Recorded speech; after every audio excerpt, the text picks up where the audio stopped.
Welcome all.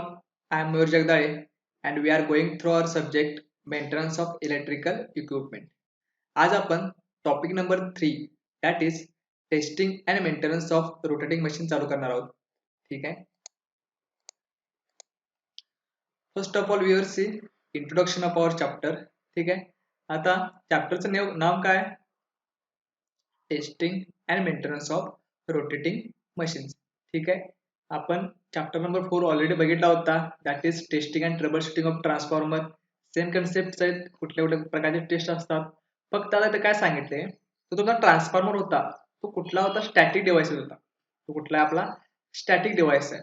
पण rotating machine कसला असणार आहे? तुमचे जे काही मोटर्स असेल, फॉर एक्झाम्पल इंडक्शन मोटर असेल, डीसी मशीन असेल, अल्टरनेटर असेल, जनरेटर असेल, सिंक्रोनस मोटर असेल, ह्या सगळ्या काय आहेत? आपल्या रोटेटिंग मशीन्स आहेत. ठीक आहे. ह्यावरती कुठल्या कुठल्या प्रकारचे टेस्ट आपण करतोय किंवा ह्यावरती कुठल्या कुठल्या प्रकारचे आपण मेंटेनन्स करतो, हे आपण ह्या चॅप्टर मध्ये बघणार आहोत. ठीक आहे. At the end of our chapter we should able to know importance and need of testing of machine. ठीक आहे. तुम्हाला चॅप्टर मधून काय शिकायचं आहे बघा. जे काही इम्पॉर्टन्स आहे, टेस्टिंगचं इम्पॉर्टन्स काय आहे, ठीक आहे, आपण टेस्टिंग का करणार आहे, ठीक आहे, गरज काय आहे त्याची, इम्पॉर्टन्स काय आणि गरज काय, टेस्टिंग आपण का करतोय हे आता पण तुम्हाला समजलं असेल. ठीक आहे. टेस्टिंग कशासाठी करायचं असते? जे काही स्टँडर्ड व्हॅल्यूज आहेत आपले, जे काही स्टँडर्ड स्पेसिफिकेशन्स आहेत, त्याच्याबरोबर आपण काय करणार, जे काही टेस्टिंग व्हॅल्यू आहे ते कम्पेअर करणार आणि दोन्ही काय असतील, जवळपास सेम असतील तर ते मशीन आपलं ओके आहे असं आपण काय करणार, सर्टिफिकेट देणार. ऑर जर ओके नसेल तर ते परत मेंटेनन्ससाठी परत घेणार. ठीक आहे. त्यामुळे गरजेचं आहे टेस्टिंग, काय गरजेचं आहे. जो आपण माल तयार करणार आहे, सपोज मी काय मॅन्युफॅक्चरिंग कंपनी आहे, माझी मोटर मॅन्युफॅक्चरिंग कंपनी आहे, कस्टमरने एका रेटिंगचं मोटर मला काय करायला सांगितले, तयार करायला सांगितले. पण मी मोटर तयार केल्यानंतर सपोज 5 HP ची मोटर मी तयार केल्या, त्याची टेस्टिंगच घेतलं नाही, त्या मोटरचं टेस्टिंगच घेतलं नाही, तशीच मी विकली. आणि विकल्यानंतर जे काय माझं आउटपुट यायला पाहिजे त्या आउटपुट माझ्या कंझ्युमर एंडला आलं नाही, तर काय होणार आहे, कस्टमर किंवा तो कंझ्युमर परत आपल्याकडे येणार काय नाही. त्यामुळे टेस्टिंग त्याचं व्यवस्थित झालं पाहिजे. त्यानंतर we able to know procedure of testing of the machine. ठीक आहे. जी काय प्रोसिजर आहे, कुठल्या कुठल्या प्रकारचे टेस्ट होतात, ती प्रोसिजर काय हे पण आपल्याला समजली पाहिजे. ठीक आहे. जेव्हा तुम्ही इलेक्ट्रिकल इंजिनिअरिंग तुमचं कम्प्लीट होईल, बाहेर पडाल, तेव्हा तुम्हाला सपोज तुम्ही काय गेलाय का मोटर मॅन्युफॅक्चरिंग कंपनीमध्ये गेलाय किंवा ट्रान्सफॉर्मर मॅन्युफॅक्चरिंग मध्ये कंपनीमध्ये गेलाय, त्या ठिकाणी तुमचं काय होतं, प्रोडक्ट फायनल झाल्यानंतर त्यावरती टेस्टिंग करतात. मग ते कुठल्या कुठल्या प्रकारचे टेस्टिंग असतात ते तुम्हाला आलं पाहिजे. त्यामुळं त्या दृष्टिकोनातून हा चॅप्टर तुमचा काय महत्वाचा आहे, की कुठल्या कुठल्या प्रकारचे टेस्ट असतात, कुठले कुठले रिझल्ट येतात त्यावरून, ठीक आहे, कुठल्या कुठल्या क्वांटिटी आपण चेक करतोय, हे आपल्या गोष्टी समजल्या पाहिजे. आणि त्यानंतर आहे to know importance of each test. ठीक आहे. जी काय प्रत्येक टेस्ट असेल, जी काय असेल ते असेल, या प्रत्येक टेस्टची काय तुम्हाला इम्पॉर्टन्स कळला पाहिजे. ही टेस्ट आपण कशासाठी करावी. ठीक आहे. काही वेळेला काय असते, तुम्ही टेस्ट करत असता पण तुम्हाला माहित नसते ही काय टेस्ट घ्यायला लागलोय मी. ठीक आहे. तुम्हाला माहिती नसते, तुम्ही काय करत असताय, हा मला फक्त ही टेस्ट घ्यायची आहे, टेम्परेचर राईज टेस्ट घ्यायची आहे किंवा वाइंडिंग रेजिस्टर चेक करायचा आहे, पण तो का चेक करायचा आहे हे कोणालाच माहित नसते. त्यामुळे इम्पॉर्टन्स कळला पाहिजे की आपण टेस्ट का करतोय. ठीक आहे. पण पहिला पॉईंट बघूया, objective of testing of electrical equipments. ठीक आहे. कुठले कुठले ऑब्जेक्टिव्ह आहेत, हा क्वेश्चन मे बी तुम्हाला विचारतील. Write down the objective of testing of electrical equipments. ठीक आहे. तर कुठले कुठले ऑब्जेक्टिव्ह आहेत बघा. फर्स्ट ऑब्जेक्टिव्ह आहे to confirm whether machine or equipment or product is manufactured as per design data or not. ठीक आहे. जे काही तुम्ही मॅन्युफॅक्चर करणार आहे मशीन, ती ऍज पर डिझाईन डाटा, ठीक आहे, तुमचं स्टँडर्ड स्पेसिफिकेशन डिझाईन केले. ठीक आहे. आता हे कोण डिझाईन करत असते, तुमचं ISI असेल किंवा BIS असेल, म्हणजे ब्युरो ऑफ इंडियन स्टँडर्ड्स असेल. ठीक आहे. जे काही आपले इंडियन स्टँडर्ड्स असतात त्यांनी काय केलं असते, डिझाईन करून ठेवलेलं असतं. या स्पेसिफिकेशन नुसार तुमचं काय आलं पाहिजे, मोटरचं स्पेसिफिकेशन मॅच झालं पाहिजे, तर तुमची मशीन काय आहे, ओके आहे. किंवा त्याचे काय आउटपुट आहे ते आउटपुट आपल्याला त्या डाटावरून समजेल की आउटपुट तुमचं येईल की नाही. ठीक आहे. एफिशियन्सी थोडी तुमची किती येईल हे हा डाटा तुम्हाला सांगणार आहे. त्यामुळं पहिला ऑब्जेक्टिव्ह काय, to confirm whether machine is manufactured as per design data or not. Next point आहे तुमचा to confirm whether the performance of machine, equipment, product is as per design data or not. Okay, point repeat झालाय. To determine that the machine equipment product appears to be working as stated in the specification. ठीक आहे, ते काय सांगितले, जे तुम्ही machine design करणार आहे त्याचं जे काय वर्किंग होणार आहे, ठीक आहे. आता हे वर्किंग तुम्हाला कधी करणार, जेव्हा तुम्ही टेस्ट घेणार. ठीक आहे, वर्किंग जे काय होणार आहे ते ऍज पर स्पेसिफिकेशन होते काय, वर्किंग ऍज पर स्पेसिफिकेशन होते काय हे तुम्हाला चेक करावं लागेल. ठीक आहे. नेक्स्ट पॉईंट आहे तुमचा, to confirm whether the result obtain during testing are within tolerance limits specified by BIS or IAS. ठीक आहे, तुम्हाला IAS माहिती आहे, BIS म्हणजे काय, ब्युरो ऑफ इंडियन स्टँडर्ड. ठीक आहे, इंडियन स्टँडर्ड सर्व्हिसेस. आता काय सांगितले बघा, to confirm whether the result obtain during testing are within tolerance. Within tolerance म्हणजे काय, थोडाफार टॉलरन्स तुम्हाला दिलेला आहे, जो काय स्टँडर्ड आपले हे आहे इंडियन स्टँडर्ड आहे त्यांनी काय सांगितले, टॉलरन्स दिलाय म्हणजे +-5%, +-1%, इथपर्यंत तुमचा टॉलरन्स चालू शकतोय. टॉलरन्स म्हणजे काय, थोडंफार इकडे तिकडे तुमचं चालू शकते. म्हणजे थोडंफार म्हणजे काय, +-1% असेल, 2% असेल, जे काय असेल. हा, माझा वायंडिंगचा रेजिस्टन्स किती आहे इतका आहे, पण ऍज पर स्टँडर्ड स्पेसिफिकेशन माझा सपोज 4 ओम असेल किंवा 11 ओम असेल, तुमचा दाखवतोय किती 10.9 ओम.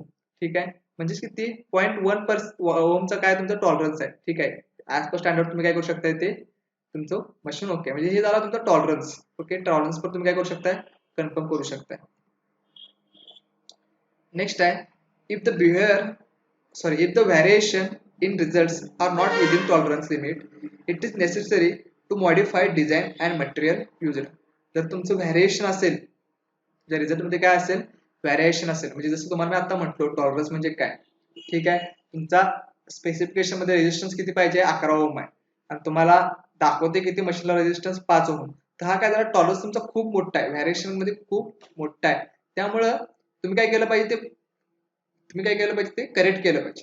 ठीक आहे, तुम्ही ते डिझाईन मॉडिफाय केलं पाहिजे, आणि जे काय मटेरियल यूज आहे त्याचं पण काय केलं पाहिजे, मॉडिफिकेशन तुम्ही केलं पाहिजे, जेणेकरून तुमचा जो काय टॉलरन्स आहे तो कमी होईल.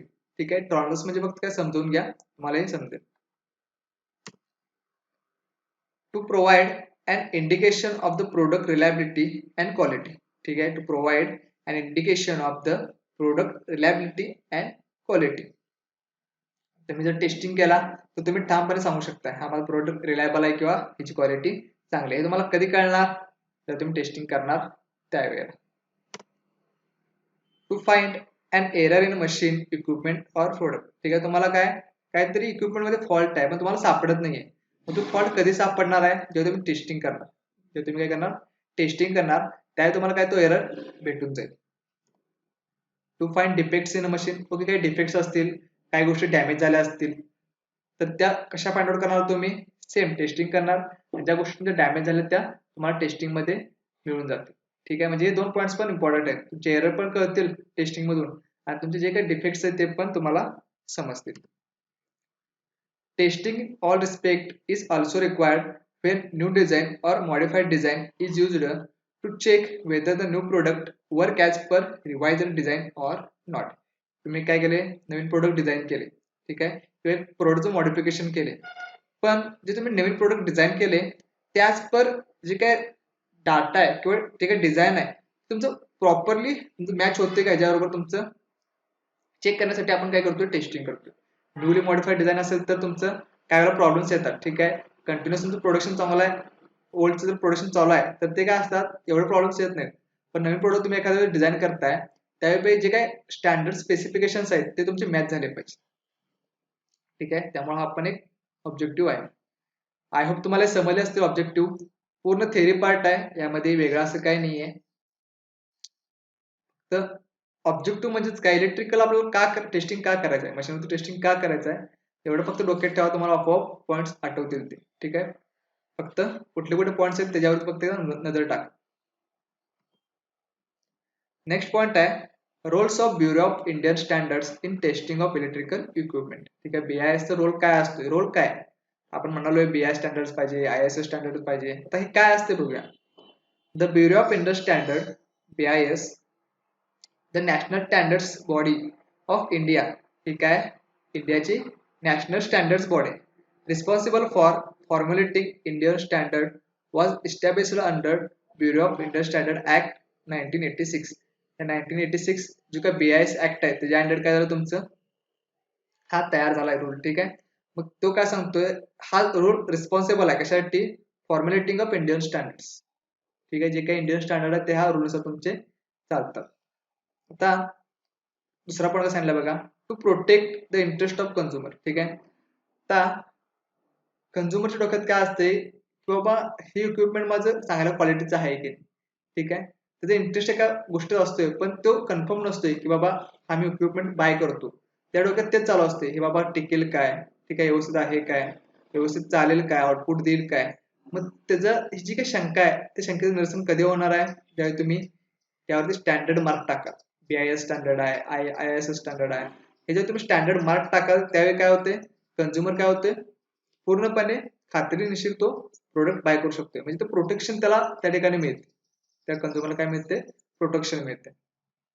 नेक्स्ट पॉईंट काय सांगितलं बघा BIS operates a product certification scheme त्या प्रोडक्टला काय देतोय तो सर्टिफिकेशन स्कीम देतोय कधी under the scheme BIS grants license to such manufacturers who are capable of producing goods on continuous basis as per relevant Indian standard continuously ते काय करले चांगले मटेरियल काय करलाय प्रोड्यूस करलाय ऍज पर त्यांच्या रूल नुसार काय ते काय तो मॅन्युफॅक्चर करायला लागलाय तर त्याला तो सर्टिफिकेशन जे काय BIS आहे ते मिळते ऍज पर स्टँडर्ड असेल तर तुम्हाला इझिली काय मिळते BIS चं सर्टिफिकेशन भेटून जातं नेक्स्ट पॉईंट आहे तुमचा the certification is must in some cases and customers are sure of quality machine as it has undergone the test as per standard same point आहे आपला तुमचा कस्टमर कधी घेणार आहे ते मशीन जर त्याला ISI मार्क दिसेल किंवा BIS चा मार्क दिसेल तर तो काय करणार आहे त्याला खात्री होईल की हा सर्टिफाईड आहे इक्विपमेंट काय सर्टिफाईड आहे टेस्ट मधून गेले सगळ्या ऑल ओके त्यावेळेस तो काय करणार ते बाय करणार हे होतं आपलं BIS लास्ट पॉईंट आहे लेक्चरचा डिफरंट टाइप्स ऑफ टेस्ट जसे आपण ट्रान्सफॉर्मरला टेस्ट बघितल्या त्या सेम टेस्ट आहेत बघा फर्स्ट आहे रुटीन टेस्ट आता what is routine test These tests are carried out on each and every machine manufactured in industry. ठीक आहे हे टेस्ट कशावरती करतोय आपण प्रत्येक मशीनवरती आपण टेस्ट करणार कुठली पण मोटर असू तुमची त्यावरती प्रत्येकावर आपण टेस्ट करणार याला काय म्हणतो आपण रुटीन टेस्ट नेक्स्ट आहे तुमची टाइप टेस्ट काय सांगत्या type test are carried out on 2 or 3 randomly selected machines from the lot or batch of the manufactured machines of same design and specification. The test result of the few tested machines are treated same for the complete lot of machine. काय सांगितले एक lot आहे तुमचा 100 machines तुम्ही manufacture केलाय कशाचे same specifications आहेत आणि सेम डिझाईन्स आहेत ओके 3 HP च्या मोटर मी एक 10 डिझाईन केले तर 10 म्हटलं रॅन्डमली 2 ते 3 तुम्ही काय करणार चेक करणार रॅन्डमली काय करणार 2 ते 3 चेक करणार आणि त्यावरून काय करणार बाकीचे डिझाईन तुमचे बाकीचे प्रोडक्ट त्यांचं स्पेसिफिकेशन काय करणार गृहीत धरणार ठीक आहे याला काय म्हणतो आपण टाइप टेस्ट आणि मी काय करणार 2-3 मशीनचं टेस्ट घेणार आणि ऍज इट इज ते काय करणार बाकीच्या याला ट्रीट करणार ठीक आहे यालाच काय म्हणतो आपण type test special test these are performed for specific purpose only as per demand of customer and these tests are carried out in the presence of customer तुम्हाला स्पेशल टेस्ट ह्याच्यावर मी सांगितलं होतं बघा ट्रान्सफॉर्मर मध्ये जी काही कन्झ्युमरची डिमांड आहे ठीक आहे सपोज मला काहीतरी टेस्ट करून पाहिजे ती कन्झ्युमरची डिमांड आहे ऍज पर त्याच्या डिमांडनुसार आपल्याला काय करून द्या पाहिजे ती टेस्ट करून दिली पाहिजे त्यालाच काय म्हणतो आपण स्पेशल टेस्ट स्पेशल पर्पज आहे ना ती त्याची डिमांड आहे म्हणून आपण करायला हवं त्याला काय म्हणतो आपण स्पेशल टेस्ट लास्ट वन आहे आपली supplementary test okay supplementary test म्हणजे काय बघा this test are performed whenever necessary and not very common ज्यावेळी गरज आहे त्यावेळीच आपण जे टेस्ट करतोय त्याला म्हणतो आपण सप्लिमेंटरी टेस्ट आणि हे काही कॉमन नाही ठीक आहे ज्यावेळी गरज आहे त्यावेळीच आपण काय करणार ही टेस्ट करणार सेम टेस्ट आहेत बघा ट्रेन डीप आपण बघणारच आहोत काय काय त्या ठीक आहे आय होप तुम्हाला इथपर्यंत समजलं असेल थँक्यू